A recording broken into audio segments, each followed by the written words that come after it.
प्रमोद जी और सभी पत्रकार बंधुओं बहनों, आज का जो ये अपना संवाददाता कार्यक्रम है वो कार्यक्रम एक विषय पर केंद्रित है और वो विषय है भारत में कर सुधार और आर्थिक सुधार। ये भारतीय काल गणना में 12 वर्ष का एक युग होता है। मोदी जी को 11 वर्ष से ज्यादा हो गया, एक युग उनका पूर्ण होने वाला है। तो मोदी जी का जो ये युग है, ये युग क्रांतियों का युग। जयप्रकाश नारायण जी ने कहा था कि टोटल रिवॉल्यूशन। तो मैं आज कहना चाहता हूं कि दो आदमी भारतीय राजनीति में, दीनदयाल उपाध्याय और लोकनायक जयप्रकाश नारायण, इन दोनों ने दो बात कही थी। उन्होंने कहा था अंत्योदय, दीनदयाल जी ने, और जयप्रकाश जी ने कहा था संपूर्ण क्रांति। दोनों को लागू करने का काम श्री नरेंद्र मोदी ने किया। अंत्योदय का काम किया, 80 करोड़ लोगों को अनाज देकर, आयुष योजना बनाकर, शिक्षा फ्री करके, चिकित्सा फ्री करके, सारा काम करके, तो वो अंत्योदय का काम किया। और संपूर्ण क्रांति का काम सप्त क्रांतियां करके मोदी जी ने की। वैधानिक क्रांति करी, विधिक क्रांति की, सारे कानून बदल दिए, सारे विधान बदल दिए। सोशल क्रांति करी, सांस्कृतिक क्रांति की, भारत में राम मंदिर के निर्माण से लेकर सब बड़े बड़े काम किए। राष्ट्रीय एकता क्रांति की, 370 आदि हटाओ को सारा काम कर दिया। अब सबसे बड़ा जो काम किया, जो विश्व के इतिहास में आज तक नहीं हुआ, किसी दुनिया के किसी कोने में किसी कंट्री ने नहीं किया, वो आर्थिक सुधार का कार्यक्रम। और आर्थिक सुधार में मैं आपको याद दिलाना चाहता हूं कि जब अलग अलग प्रकार के टैक्सेस थे राज्यों में, सेल्स टैक्स था, सर्विस टैक्स था, एक्साइज टैक्स था, एक एक दुकान में कई फोटो लगी रहती थी। अब उस सारों को जब कोई सेल टैक्स का इंस्पेक्टर आता था तो दुकानदार को सबसे ज्यादा भय लगता था कि ये क्यों आ गया।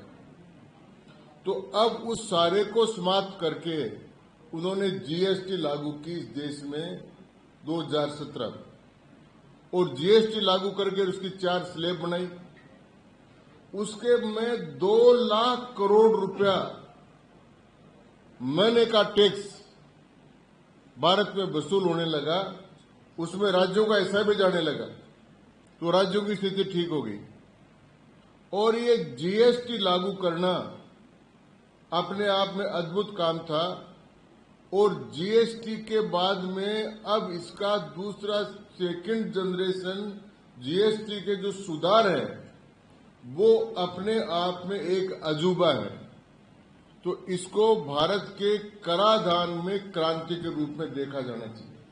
और इसमें उदाहरण देना चाहता हूं कि मोदी जी के कार्यकाल में आर्थिक वृद्धि की दर हुई, दुनिया में सबसे बड़ा आर्थिक वृद्धि भारत में इस बार की तिमाही में 7.8% हुई।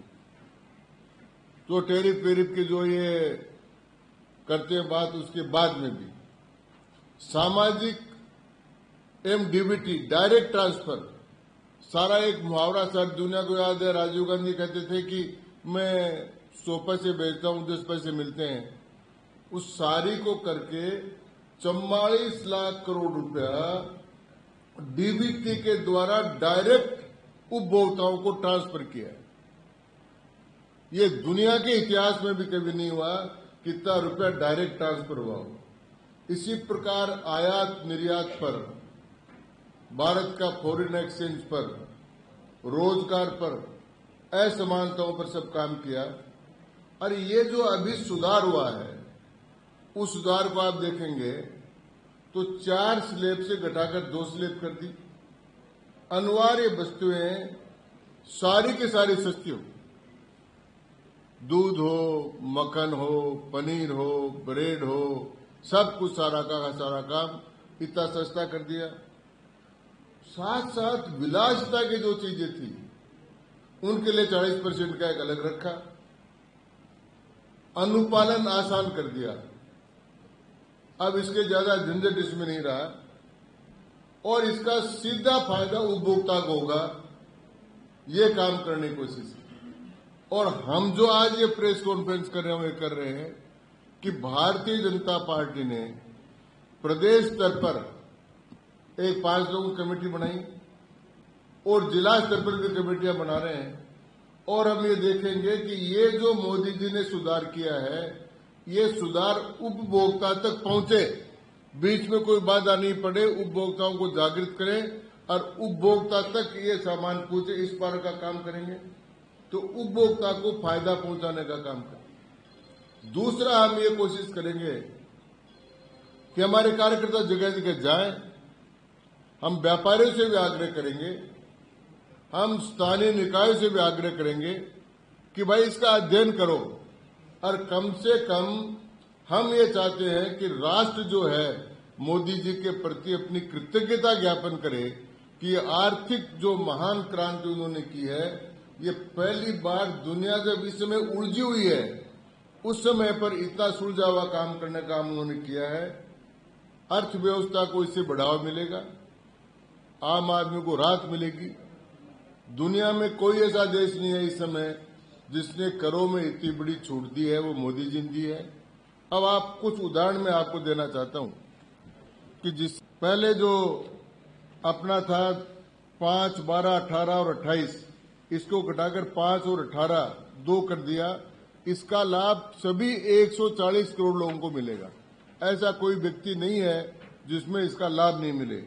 दूसरा, मैं कुछ आप टैक्सेस का बताना चाहता हूं, जो इसको कुछ गब्बर सिंह टैक्स बता रहे थे, फलाना टैक्स बता रहे थे, मैं उन लोगों का नाम नहीं लेना चाहता, लेकिन मैं बताता हूं कि यूपीए की सरकार में सीमेंट और पेंट्स इन पर 30% टैक्स था, जो अब भारत सरकार ने घटाकर 18% कर दिया।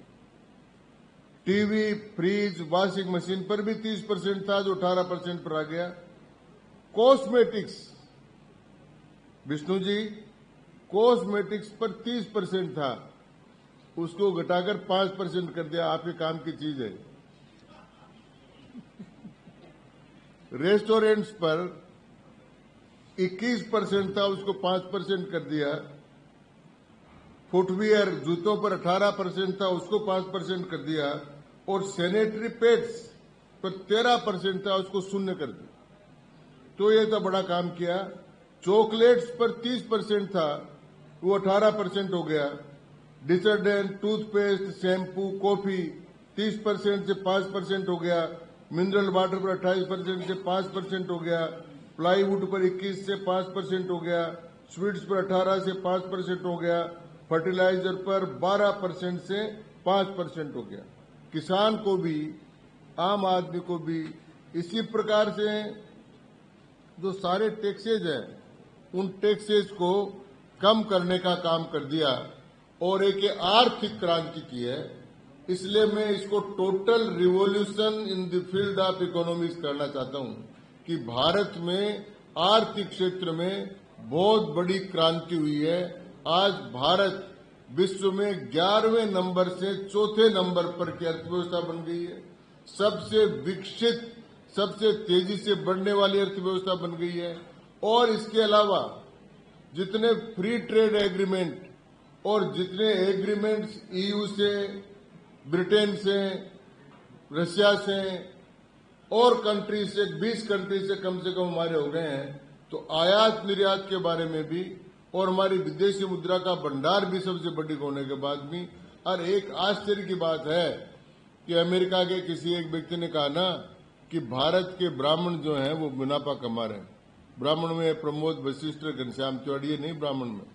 उनका मतलब था कि भारत जो है रूस से सस्ता क्रूड ऑयल खरीद कर अपनी रिफाइनरीज में बनाकर पूरे यूरोप को, आज विश्व में यूरोप को सबसे बड़ा पेट्रोल निर्यातक देश सऊदी अरब नहीं है, ईरान नहीं है, इराक नहीं है, भारत, जिसमें केवल अपनी खपत का 15% क्रूड ऑयल पैदा होता है। वो भारत सारे यूरोप को सबसे ज्यादा पेट्रोल को एक्सपोर्ट करता है। तो कभी किसने सोचा ही नहीं होगा कि भारत पेट्रोल का एक्सपोर्ट करेगा, पर वो 30% कम पर हम खरीदते हैं और फिर बनाकर बेचते हैं। तो कुल मिलाकर मेरा कहने का तात्पर्य एक ही है कि भारत में आर्थिक क्रांति हुई है, भारत में क्रांतिकारी कर परिवर्तन का काम हुआ है, और ये युग जो है वो आर्थिक विकास का युग और मोदी जी का स्वर्ण युग माना जाएगा, जिन्होंने भारत की अर्थव्यवस्था को यहां लाकर खड़ा कर दिया। हम चाहेंगे कि इसका लाभ आम उपभोक्ता तक चला जाए। उदाहरण के लिए उनको करना था 22 तारीख से नवरात्र स्थापन से, कि मोदी जी ने कहा था कि आपको मैं गिफ्ट दूंगा दीपावली की, तो नवरात्र स्थापन से काम शुरू हो जाता है।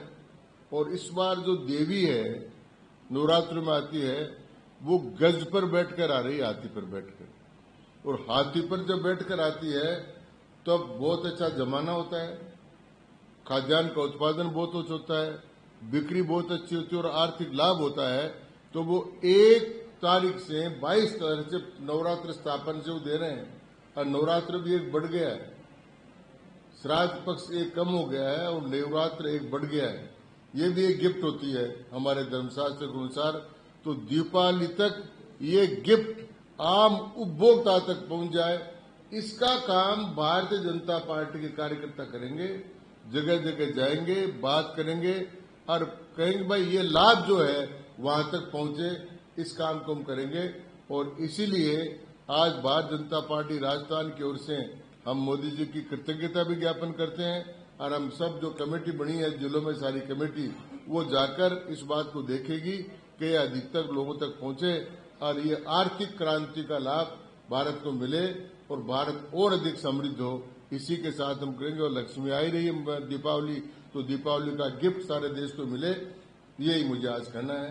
आप सब लोगों को आए, इसके लिए आपको धन्यवाद। बात यह है कि मैं गोविंद सिंह जी डोडासरा की बात पर तो कुछ बात कहूंगा नहीं। वैसे तो आज ये जीएसटी का मामला था, लेकिन मैं क्योंकि संसदीय परंपरा और मान्यताओं को थोड़ा बहुत जानता हूं, इसलिए मैं आपसे एक निवेदन करना चाहता हूं कि निजता जिसे कहते हैं वो केवल बाथरूम में, बेडरूम में और वॉशिंग रूम में रहती है। विधानसभा का जो स्थान है, सदन है, उसमें कोई भी चीज प्राइवेट नहीं, डायरेक्ट उसका टेलीकास्ट है, सारी उसकी वीडियो रिकॉर्डिंग होती है। और उसके बारे में ये कहना कि कोई निजता का हनन है, वो संसदीय परंपराओं से अनभिज्ञ लोगों का काम है। एक, सारे कैमरे लगे रहते हैं और कैमरे लगे भी रहने चाहिए, और मैं उनको उदाहरण देना चाहता हूं कि कैमरे क्यों जरूरी है। मैं नाम नहीं लूंगा किसी का। एक प्रदेश की विधानसभा में एक पार्टी के विधायक ने अपने मोबाइल फोन पर जूम किया किसी फोटो को, और जूम करने के बाद कैमरे में आई, और उसके बाद में उसको दंडित होना पड़ा विधायक को।